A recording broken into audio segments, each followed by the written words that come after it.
मोदी सरकार इनकम कानून को लेकर एक बड़ा फैसला लेने जा रही है। इसके तहत 1961 से चले आ रहे इनकम टैक्स कानून में जल्द ही बड़ा बदलाव किया जा सकता है। अब एक नया इनकम टैक्स बिल आने वाला है जो टैक्स सिस्टम को आसान और पारदर्शी बनाएगा। इससे टैक्स भरना आसान होगा, कानून की भाषा आसान होगी और कानूनी पचड़ों से बचने का मौका मिलेगा। 7 फरवरी को शाम 6 बजे पीएम नरेंद्र मोदी की अध्यक्षता में कैबिनेट की बैठक होने वाली है। कैबिनेट की बैठक में नए आयकर बिल को मंजूरी मिलने की संभावना जताई जा रही है। इसके बाद सरकार इस बिल को सोमवार यानी 10 फरवरी को संसद में पेश कर सकती है। रिपोर्ट्स की माने तो अगर सब ठीक रहा तो 1 अप्रैल से नया टैक्स सिस्टम लागू हो सकता है। ऐसे में अब सबसे बड़ा सवाल ये है कि इस नए इनकम टैक्स बिल में क्या क्या बदलाव होगा। आइए इसे आसान भाषा में पॉइंट वार समझते हैं। अभी जो इनकम टैक्स एक्ट 1961 चल रहा है वो 1961 से लागू है। अब इसे पूरी तरह खत्म करके नया कानून लाया जाएगा जो मौजूदा दौर के हिसाब से अपडेट होगा। नया कानून कम शब्दों में आसान भाषा में लिखा जाएगा ताकि आम लोग इसे समझ सके। अभी का कानून 6 लाख शब्दों में लिखा गया है जिसे आधा किया जाएगा, यानी कम कॉम्प्लेक्सिटी कम कंफ्यूजन। इस बिल में टैक्स स्लैब नहीं बदले जाएंगे, यानी अभी जो टैक्स दरें हैं वही रहेंगी, बस टैक्स सिस्टम को ज्यादा सरल और तर्कसंगत बनाया जाएगा। टैक्स भरने की प्रक्रिया को पूरी तरह डिजिटल किया जाएगा। इससे पेपर वर्क कम होगा और लोग आसानी से अपना टैक्स फाइल कर सकेंगे। सरकार का फोकस मुकदमों को कम करने पर होगा। कई अपराधों के लिए सजा कम करने का प्रावधान भी हो सकता है।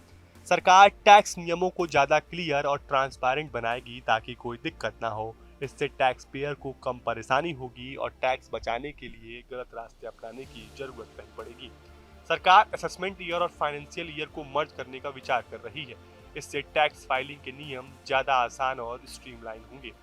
नया कानून विदेशी कंपनियों और इन्वेस्टर्स के लिए भी क्लियर होगा, जिससे भारत में निवेश बढ़ सकता है। इससे भारतीय इकोनॉमी को फायदा मिलेगा। सरकार चाहती है कि ज्यादा से ज्यादा लोग टैक्स सिस्टम में शामिल हो, लेकिन इससे किसी नए टैक्स का प्रावधान नहीं हो।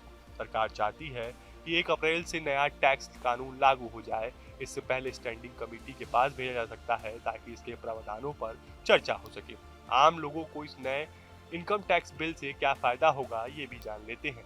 सबसे बड़ी राहत ये है कि टैक्स भरना अब आसान होगा, क्योंकि नया कानून सरल भाषा में लिखा जाएगा। पहले की तरह भारी भरकम कानूनी शब्दों में उलझने की जरूरत नहीं पड़ेगी। सारा प्रोसेस डिजिटल होगा, जिससे कागजी झंझट खत्म हो जाएगा और ऑनलाइन ही आसानी से टैक्स फाइल कर सकेंगे। टैक्स भरने को लेकर जो मुकदमेबाजी और विवाद चलते थे वो भी कम होंगे, क्योंकि नए नियम ज्यादा क्लियर होंगे और पारदर्शी होंगे। सबसे बड़ी बात, कोई नया टैक्स नहीं लगेगा। सरकार ने साफ कर दिया है कि बस सिस्टम को बेहतर बनाया जा रहा है, नया बोझ नहीं डाला जाएगा। इसके अलावा टैक्स से जुड़े कुछ अपराधों की सजा कम करने का भी प्लान है, ताकि छोटी गलतियों पर लोगों को बड़ी सजा न झेलनी पड़े। कुल मिलाकर ये नया बिल टैक्स पेयर्स के लिए राहत लेकर आ सकता है और भारत में टैक्स सिस्टम को पहले से ज्यादा आसान, ट्रांसपेरेंट और झंझट मुक्त बना सकता है। अगर ये बिल पास होता है तो भारत में टैक्स भरना और समझना पहले से कहीं ज्यादा आसान और क्लियर हो जाएगा। अब देखना ये होगा कि सरकार इस नए कानून को कब और कैसे लागू करती है। फिलहाल आपको हमारा ये वीडियो कैसा लगा हमें कमेंट बॉक्स में जरूर बताएं। देश और दुनिया की तमाम वो यूपी उत्तराखंड की हर छोटी बड़ी खबर के लिए न्यूज स्टेट चैनल को सब्सक्राइब करना ना भूलें। न्यूज नेशन अब व्हाट्सएप पर खबरों के ताजा अपडेट के लिए न्यूज नेशन के इस क्यूआर कोड को स्कैन करें।